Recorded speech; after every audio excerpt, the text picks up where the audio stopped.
மாண்புமிகு தமிழ்நாடு முதலமைச்சர் தளபதி அவருடைய ஆணைக்கிணங்க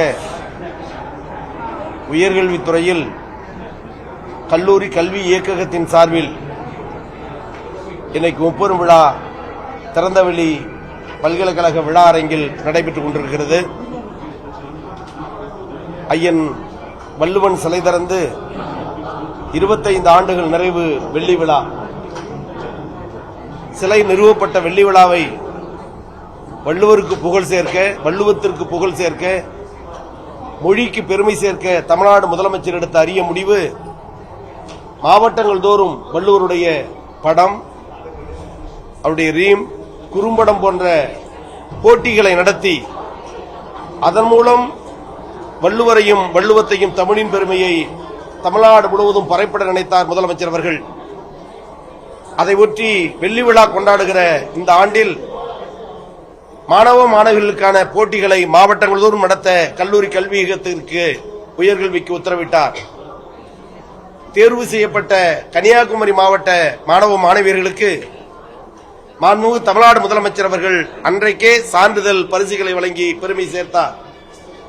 மீதம் இருக்கிற 37 மாவட்டங்களைச் சேர்ந்த மாணவ மாணவிகள் சுமார் 333 பேர்.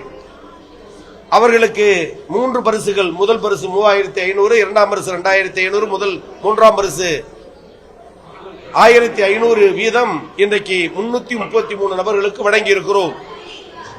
இதன் மூலம் ஒரு மொழியின் பெருமையை, இனத்தின் கலாச்சாரத்தை உலக பொதுமறை யாத்து தந்த வள்ளுவருக்கு பெருமை சேர்க்கிற காரியத்தை செய்து முடிப்பதற்கு உயர்கல்வித்துறைக்கு வாய்ப்பு வழங்கிய தமிழ்நாடு முதலமைச்சருக்கு துறையின் சார்பாக மனமார்ந்த நன்றிகளை முதலில் தெரிவிக்க கடமைப்பட்டிருக்கிறோம். வந்திருந்த அனைத்து மாணவர்களும் பெற்றோர்களோடு பேராசிரியர்களோடு அந்த சான்றிதழ்களையும் பரிசு தொகையும் பெற்றுச் சென்றது மனமகிழ்வை தருகிறது. அதோடு பணிபுரிகிற பேராசிரியர்கள், அலுவலர்கள் வெளிநாடுகளுக்கு செல்ல வேண்டுமானால் கல்லூரி முதல்வர், துறை தலைவர், மண்டல இணை இயக்குனர் என்று எல்லா நிலையிலும் ஒப்புதல் பெற்று சில பல நாட்கள் அலைந்துதான் அந்த ஒப்புதல் சான்றிதழ் பெற்று வெளிநாடு செல்ல இதுவரை இருந்த நிலை.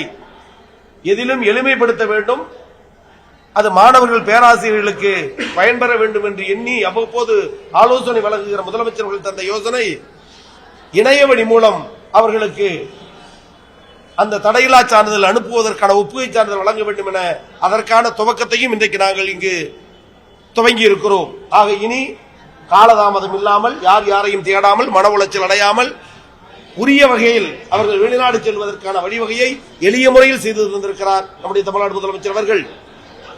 அரசு பணியாற்றிய ஆசிரியர் பெருமக்கள், அலுவலர்கள் இருந்தால் கருணை அடிப்படையில் அவர்கள் குடும்பம் நிற்கதியாக நிற்கக்கூடாது என்று தமிழகத்தில் வாரிசுதாரர்களுக்கு கருணை அடிப்படையில் வேலை வழங்க வேண்டும் என்ற திட்டத்தை துவக்கி தந்த தலைவர், நினைவில் வாழுகிற அன்பு தலைவர் டாக்டர் கலைஞர் அவர்கள். இடைப்பட்ட ஆட்சியாளர்களால் சில ஆண்டுகள் அது நிறுத்தப்பட்டது.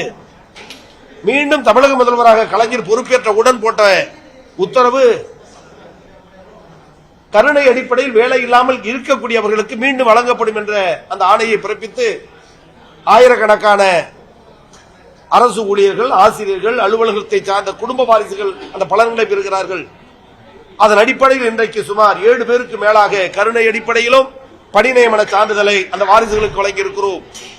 இப்படி ஒவ்வொரு நிகழ்வையும் நாடி துடிப்பறிந்து அதனுடைய தேவையறிந்து உயர்கல்வியை உயர்ந்த நிலைக்கு கொண்டு செல்ல எங்களை உந்து சக்தியாக இருந்து இயக்குகிற முதலமைச்சருக்கு பாராட்டுகளை, வாழ்த்துக்களை சொல்லுகிறோம். நன்றி, வணக்கம்.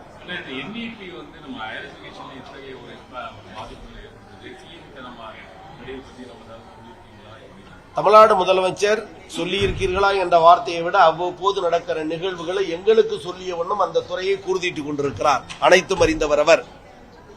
இருக்கிற மாநிலங்களில் எதிர்க்கட்சிகள் ஆளுகிற, அரசியல் பேசுவதாக கருதிவிடக்கூடாது, எதிர்க்கட்சிகள் ஆளுகிற மாநிலங்கள் அனைத்தும் இந்த UGC 2025 புதிய வரைவு கொள்கையை எதிர்க்கிறது.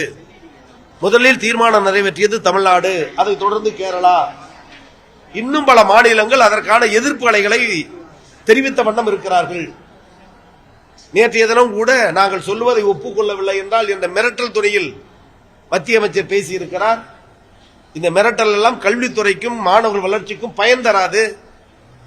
நாங்கள் உங்களிடம் கடனாக பெறவில்லை, நாங்கள் உங்களிடம் பிச்சை கேட்கவில்லை, எங்களுக்குரிய உரிமையை, எங்களுக்குரிய உணர்வை தாய் என்று கேட்கிற பொழுது அதை ஏகடியம் பேசுகிறார்கள் அமைச்சர் என்று சொன்னால், தமிழ் உணர்வை, தமிழ் மொழி கல்வியை பாதிக்கடைய செய்கிற ஒன்றிய அரசுடைய செயல் மாணவர் நலனுக்கு எதிரானது. மாணவர்கள் கொந்தளித்த நிலையில் இருக்கிறார்கள்.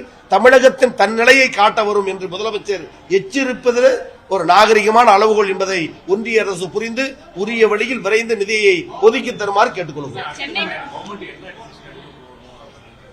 அதற்கான செயல்பாடுகளை முதலமைச்சர் தீவிர ஆலோசனையில் இருக்கிறார். அதற்குரிய வழிவகைகளை காணுவார். எல்லாவற்றிற்கும் தமிழ்நாடு தான் இதுவரை இந்தியாவில் முதல் ஒரு வெளிச்சத்தை தந்த மாநிலமாக இருக்கிறது. துவக்கத்தில் இது முடியுமா என்றுதான் கேட்பார்கள். ஆனால் முடித்த நாடு தமிழ்நாடு.